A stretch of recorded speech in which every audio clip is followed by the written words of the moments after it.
मलाही वरळी म्हणण्याची मोका आहे, पण टाइम्स ऑफ इंडियाने म्हटलेल्या वरळीत देखील 40,000चा हिशेब आहे.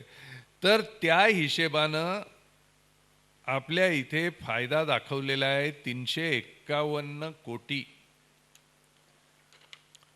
28,000च्या हिशेबानं. माझा हिशेब हा थोडासा वेगळा आहे, तो आपण काही वेळाने करणार आहोत. तर 28,000 पर चौरस फुटानं 351 कोटी त्याला मिळतीलच असं आपण धरून चालू.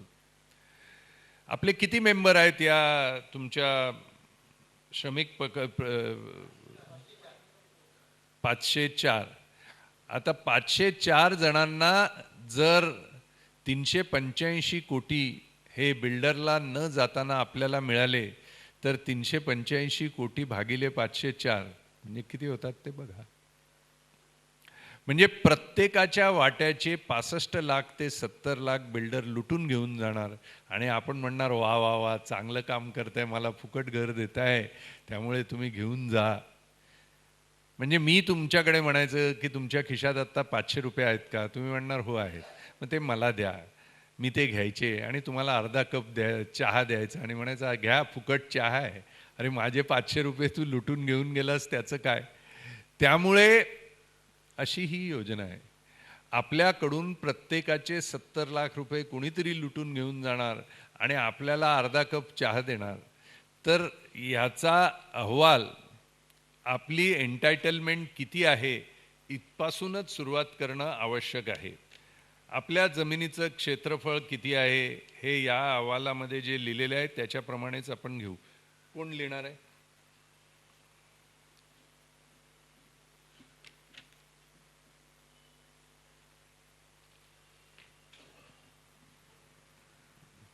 नॉन CRZ मध्ये 9,907 चौरस मीटर. CR 9,907.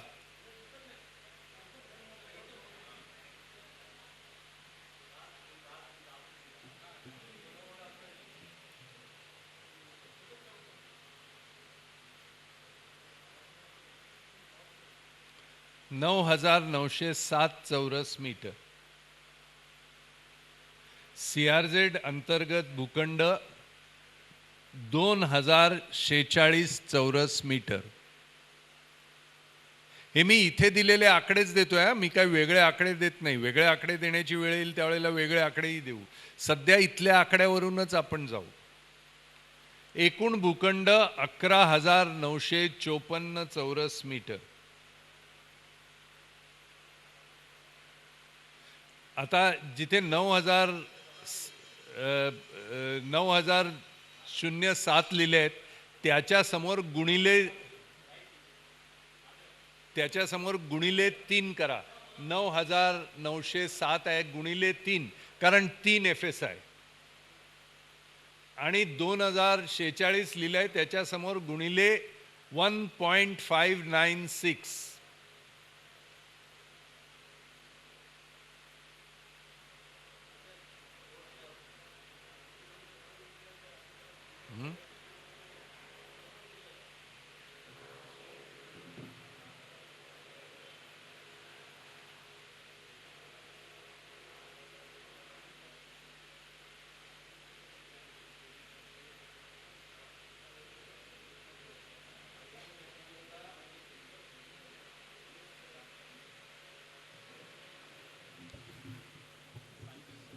आता याचं टोटल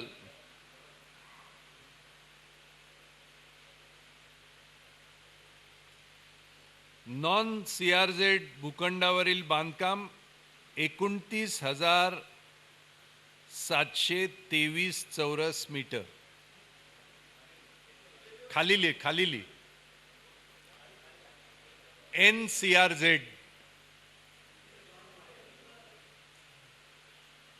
हे सगळं टाईप करून तुम्हाला देऊ. आज फक्त लोकांना हे कॅल्क्युलेशन्स कसे आले हे कळण्यापुरतच मी विषय मांडतोय. 29,723 29,723. आणि CRZ मध्ये 3266 3266.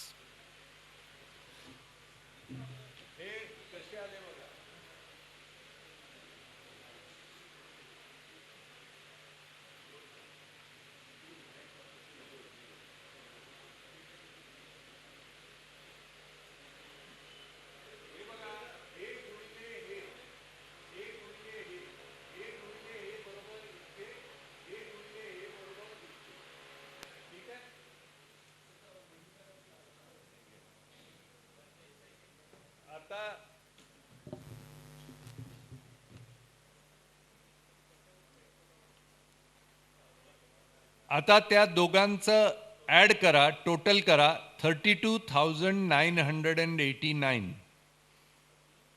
32,989.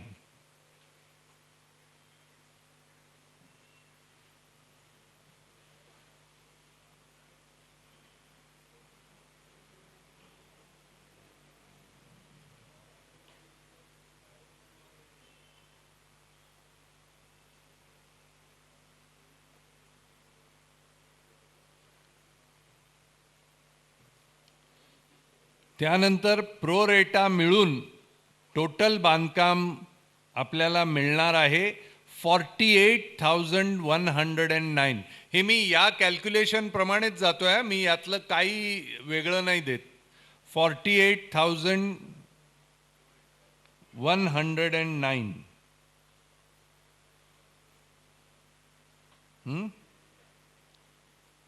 आता फंजिबल एरिया हा 48,109च्या 35%. 35% ऑफ 48,109. 35% लिहा तिथे.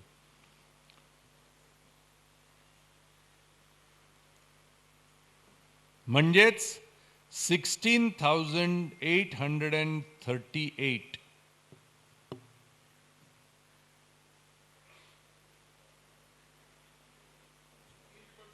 is equal to fungible 16,838. आता 48,109 अधिक 16,838 बरोबर 64,947.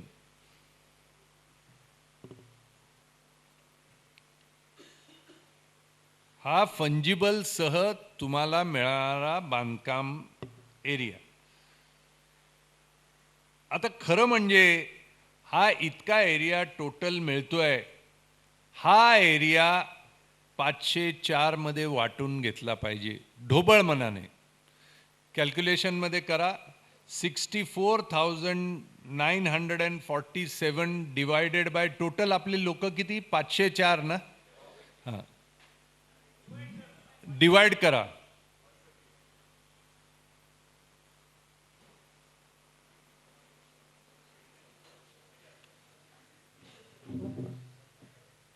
किती झाले? 128.86. आता हे स्क्वेअर मीटरमध्ये झाले, हे स्क्वेअर फुटामध्ये करायचं. 128.86 मल्टिप्लाइड बाय 10.76.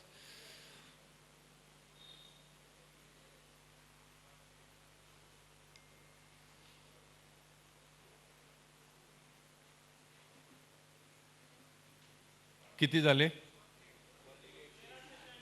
1386 स्क्वेअर फीट ही तुमच्यातल्या प्रत्येक रहिवाशाची. 10-5 ज्याचं छोटं घर असेल त्याला एक 5-25 कमी मिळतील, ज्याचं मोठं घर असेल त्याला 5-25 जास्त येतील. मी ॲव्हरेज घेतोय. 1386 प्रत्येकाची च्या वाट्याला जमिनीचा मोबदला मिळतोय. पण हा पूर्ण आपल्याकडे येत नाही, यातून म्हाडाला काही द्यावा लागतो. आता म्हाडाला किती द्यावा लागतो तो बघू.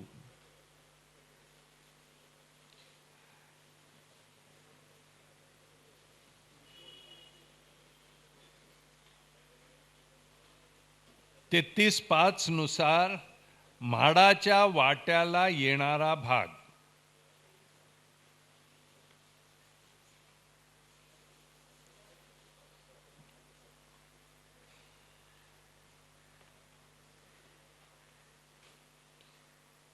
हा नाही, खाली लिहा, नंतर मग आपण पुसू. सगळ्यांनी पाहिलं असेल तर मग आधी विचारू दू सगळ्यांना, आणि तुम्ही हे आकडेवारी पाहिली असेल तर मग पुसायला लावू. पण ती तयार करून देऊ, ही इथलीच आहे, यातलीच आहे, काही माझ्या काही वेगळी आकडेवारी नाही.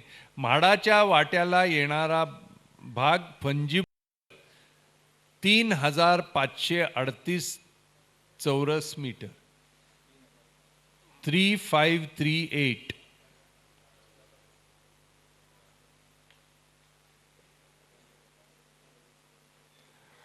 आता हा 3538 504 नी भागा.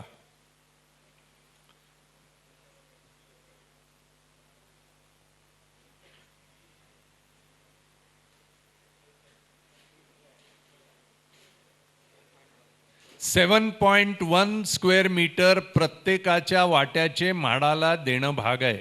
7.1 इंटू 10.76 करा, म्हणजे म्हाडाला किती एरिया प्रत्येकाचे दिले जातील ते बघा.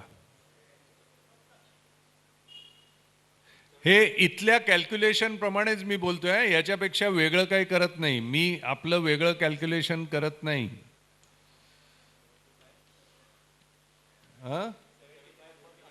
75 म्हणजे आपले 1300 किती आहेत त्याच्यातून ते 75 मायनस करा. 1386 मधून 75 मायनस करा, म्हणजे प्रत्येकाला 1300 मिळतात. हे या कॅल्क्युलेशन प्रमाणे. त्याच्यात 25 फूट एखाद्याला मोठ्या घरवाल्याला जास्त मिळतील, 25-30 फूट, 25-30 फूट कोणाला तरी कमी मिळतील. म्हणजे आपला अधिकार 1300 फूट. ते म्हणतात ना साड्डा हक, आपला हक 1300 फूट. आता 1300 फूट पैकी आपण आपल्याकरता किती ठेवावेत आणि बिल्डरला किती द्यावे, हे प्रोजेक्ट मॅनेजमेंट कन्सल्टंट ठरवणारा कोण? हे आपण ठरवणार. जनरल बॉडी ठरवेल की 1300 पैकी 700 मी घेणार आणि 500 विकणार, का 800 मी घेणार 400 विकणार, का 650 मी घेणार आणि उरलेले विकणार, का 500 मी ठेवणार बाकीचे विकणार. हे ठरवण्याचा अधिकार आपण कोणत्याही प्रोजेक्ट मॅनेजमेंट कन्सल्टंटला किंवा बिल्डरला दिलेला नाही. हा आपला अधिकार आहे. म्हाडाला काय पाहिजे, म्हाडाच्या कॅल्क्युलेशन प्रमाणे म्हाडाला किती द्यावं हे आम्ही त्या कॅल्क्युलेशन प्रमाणे करतोय. म्हाडाला एकदा त्यांचा एरिया दिला की आपण आपल्याकरता किती एरिया ठेवावा हे ठरवणारं म्हाडा कोण, किंवा प्रोजेक्ट मॅनेजमेंट कन्सल्टंट कोण, किंवा बिल्डर कोण, हे ठरवणार 504 लोक. त्याच्या व्यतिरिक्त कोणालाही हे ठरवण्याचा अधिकार नाही. याला सेल्फ डेव्हलपमेंट म्हणतात. मी काय म्हणतो ते लक्षात आलं का आपल्या? मागून नाही कळलं वाटतं. तुम्हाला कळलं का मी काय म्हणतोय ते? त्या बाजूच्या लक्षात आलं का? 1386 स्क्वेअर फीट टोटल FSI या जमिनीवर किती मिळतो तो 504 मध्ये वाटायचा, म्हणजे 1386 स्क्वेअर फीट येतो. त्यातून म्हाडाला किती द्यायची आहेत ते 504 मध्ये वाटायचे, भागायचे, म्हणजे प्रत्येक घरामागे म्हाडाला किती एरिया द्यायचं ते जाहीर होतं. ते आपल्या एरियातून मायनस केलं की आपल्या अधिकाराचा एरिया किती हा ठरतो. यातून आपण किती विकावे आणि किती आपल्याला ठेवावे हे म्हाडा ठरवत नाही, हे आपण ठरवायचं असतं. याला स्वयंविकास म्हणतात. आपले निर्णय आपण घ्यायचे. आपल्याला किती एरिया पाहिजे हे आपण ठरवायचं. आपल्या जागेतून किती एरिया विकायचा हे आपण ठरवायचं, आणि मग त्या पद्धतीनं पुढे जायचं. म्हाडा तुम्हाला सांगतं तुमची एंटायटलमेंट म्हणजे काय, तर म्हाडाला किती एरिया द्यायचं हे कॅल्क्युलेट करण्यासाठी तुमची एंटायटलमेंट काय हे म्हाडा सांगतं. याचा अर्थ तेवढीच जागा तुम्हाला मिळणार, त्यापेक्षा अधिक मिळणार नाही असं म्हाडाने कुठेही सांगितलेलं नाही.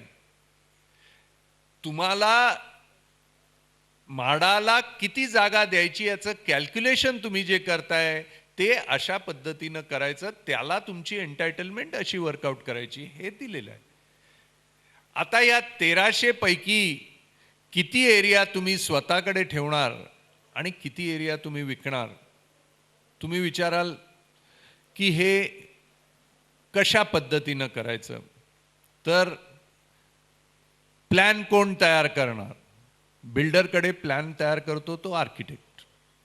आपल्याकडे सुद्धा प्लॅन तयार करणारा आर्किटेक्ट. तो आर्किटेक्ट बिल्डरचंही काम करू शकतो, तो आर्किटेक्ट म्हाडाचंही काम करू शकतो, तो आर्किटेक्ट सरकारचंही काम करू शकतो, तो आर्किटेक्ट आपलंही काम करू शकतो. त्यामुळे आर्किटेक्ट काही बदलत नाही. बिल्डरचा आर्किटेक्ट जसं त्याचा प्लॅन तयार करतो तसा आपला आर्किटेक्ट. आपण मात्र टेंडर काढून चांगल्या आर्किटेक्ट्सना बोलवून घेतो, जेणेकरून आपली इमारत चांगल्या पद्धतीचं प्लॅनिंग होऊ शकेल.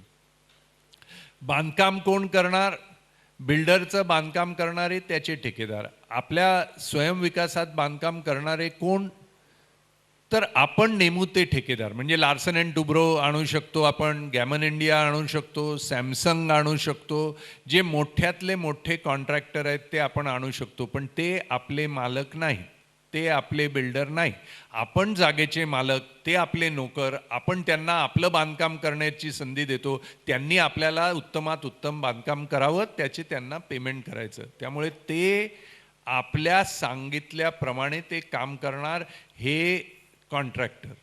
ते आपले मालक नाहीत. लक्षात आलं का मी काय म्हणतो? नाही, काही कळत नसेल तर नंतर प्रश्नोत्तरासाठी तुम्हाला वेळ देणार आहे. तर समजा आपण 700 फूट घेतले आणि 500 फूट विकायचं ठरवलं. हे जरा बोर्डावर कोणीतरी या.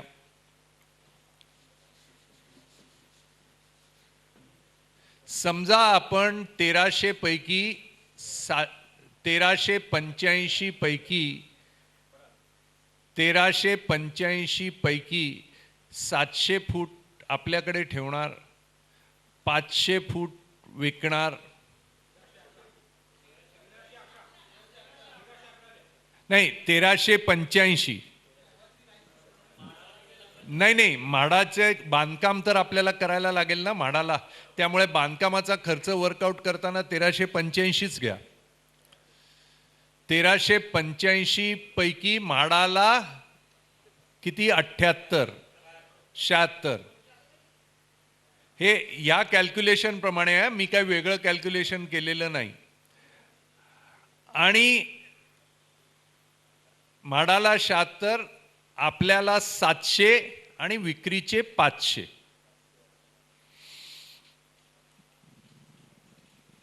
नाही, विक्रीचे 600 येतात. आपल्याला 700 दिले तर विक्रीचे 600 येतात. 611 का काहीतरी येतात.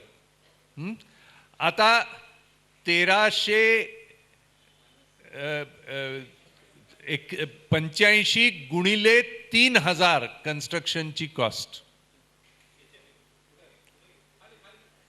खाली करा. 1385 गुणिले 3000 कन्स्ट्रक्शनची कॉस्ट. म्हणजे प्रत्येक घराचं काय आहे ते बघतो. गुणिले 3000 किती झाले?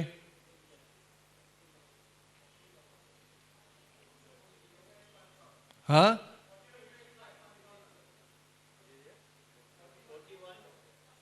41,55,000 रुपीज. हे पूर्ण म्हणजे म्हाडाचं बांधकाम, आपलं बांधकाम, विक्रीचं बांधकाम सगळं धरून ही कॉस्ट आहे. आता त्यातून 500 फूट आपण विकणार. 611 फूट विकणार. हे किती दरानं आपण विकू शकतो आपल्या भागात? 30,000. 611 फूट गुणिले 30,000.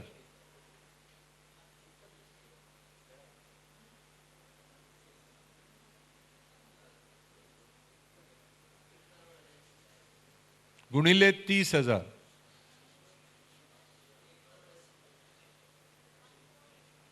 1,83,00,000 रुपये. बांधकामाचा खर्च किती? 41 लाख. म्हाडाला इन्क्लुडेड. 41चे 50 होतील, 50चे 60 होतील, 60चे 70 होतील. विक्रीतून किती मिळणार? 1,80,00,000. जरी 60 लाख रुपये जरी आपण कन्स्ट्रक्शन धरले तर प्रत्येकाचे किती पैसे बिल्डर घेऊन जातो? 1 करोड. माझी आजी म्हणत होती की एकेकाळी राजा हरिश्चंद्र होता आणि तो राजा हरिश्चंद्राकडे तुम्ही गेलात की त्याच्याकडे होतं नव्हतं ते सोनं चांदी सगळं तो देत होता. सकाळी कोणी माणूस गेला की ती म्हणाली, मी म्हटलं आजी मला राजा हरिश्चंद्रकडे घेऊन जा. नाही म्हणे, आता कलियुग आहे, आता राजा हरिश्चंद्र नाही. पण आदर्श नगर पाहिल्यावर आता तुम्ही खरंच राजा हरिश्चंद्र आलात हो. 1 कोटी रुपये देताय कोणाला तरी घेऊन जाण्यासाठी. तुमच्या प्रत्येकाच्या पाया पडावेसे वाटतात की राजा हरिश्चंद्र पुन्हा या पृथ्वीवर अवतरले आहेत. 504 राजा हरिश्चंद्र आणि 1 कोटी देऊन टाकतायत. घे आमचे. आता तुम्हाला 1 कोटी द्यायची इच्छा आहे, प्रत्येकाची मिळून 500 कोटी तुम्हाला देण्याची इच्छा आहे, तर मी कोण मध्ये जाणारा? दानशूर कर्णाचे तुम्ही अवलाद. माझं इतकंच म्हणणं आहे की तुमचे पैसे असे बिल्डरला देऊ नका. तुमची मुलं बाळ आहेत, नातवंड आहेत, त्यांना त्याची मजा करू द्या. हे जर तुम्ही केलं तर त्यालाच स्वयंविकास म्हणतात. तुमच्या वाट्याचे पैसे बाहेरच्या माणसाला न देताना स्वतःच करावे. उद्या बाजार पडला, 30,000 नाही 25,000ने गेलं, 25 नाही 20ने गेलं, तरी तुम्हाला 30 ते 40 लाख रुपये प्रत्येक घरामागे मिळतील. आता प्रश्न असा आहे की पैसे कुठून आणायचे? हा प्रश्न प्रत्येकाच्या मनामध्ये येणारच की प्लॅन तुम्ही आर्किटेक्ट कडून करणार, कॉन्ट्रॅक्टर तुम्ही लार्सन अँड टुब्रोला देणार, बांधकाम तुम्ही करून घेणार, मग पैसे कुठून आणायचे? पैसे आणण्याचे 5 वेगवेगळे प्रकार आहेत. ते प्रत्येक बाबतीतलं तुमच्या समोर मी हे विषय मांडणार आहे. अनेक प्रकार आहेत पण त्यातले 5 महत्त्वाचे प्रकार. नंबर 1, बँकेकडून कर्ज घेणे. जे बुकिंग करण्याच्या आधी जो खर्च आहे तितका खर्च बँकेकडून घ्यायचा. एकदा प्लॅन पास झाला की बुकिंग यायला लागतं. बुकिंग आल्यानंतर बँकेचे पैसे वेगळे ठेवायचे. जे बुकिंग आलं त्या पैशातून पूर्ण बांधकाम करायचं आणि पूर्ण बुकिंग आलं की जसजसं बांधकामाचा खर्च गेला की उरलेले पैसे जे आहेत ते कॉर्पस निधी म्हणून उभे करायचे. पहिला प्रकार.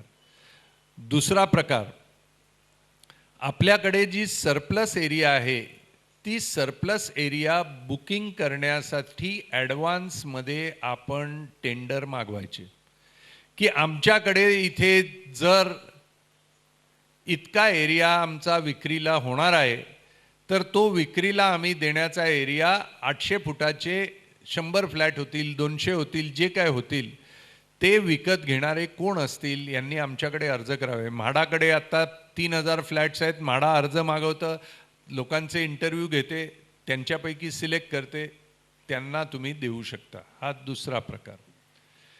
तिसरा प्रकार आहे, जसं बिल्डर फायनान्सरकडून पैसे घेतो तशा पद्धतीनं तुम्ही फायनान्सर बघावा आणि त्या फायनान्सरकडून जॉईंट व्हेंचर करावं. व्हेंचर कॅपिटल फंडमध्ये जसं ते बिल्डरला फंडिंग करतात तसं आपल्या सोसायटीला फंड करावं. व्हेंचर कॅपिटल फंड्स आपल्याला फंड द्यायला तयार आहेत. आज खरं म्हणजे मुंबई जिल्हा कोऑपरेटिव्ह बँकेचे कोण अधिकारी आलेले आहेत का आज इथे? काल मुंबई डिस्ट्रिक्ट कोऑपरेटिव्ह बँकेच्या बोर्डाची मीटिंग झाली आणि त्याच्यामध्ये आज श्रमिक सहकारी गृहनिर्माण संस्थेत मी जाणार आहे असा मी प्रस्ताव ठेवला.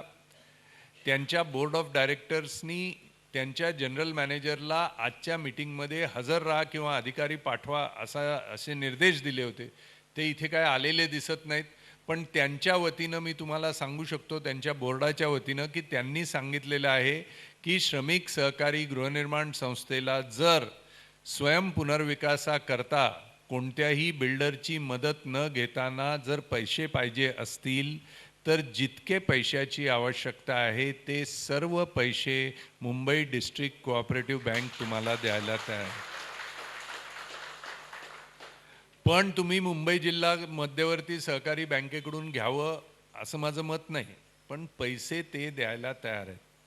तर पहिला मार्ग कसा की बुकिंग घेणं, दुसरा मार्ग कसा बँकेकडून कर्ज घेणं, तिसरा मार्ग कसा व्हेंचर कॅपिटलकडून करून घेणं, चौथा मार्ग कसा तर आपला एरिया सोडून जो विक्रीचा जो बिल्डरला आपण देऊ करतोय 700 माझे 600 तुझे 600 गुणिले 504 म्हणजे 30,000 स्क्वेअर मीटर म्हणजे साधारणपणे 3 लाख स्क्वेअर फीट जे तुमच्या वाट्याचे तुम्ही विकणार आहात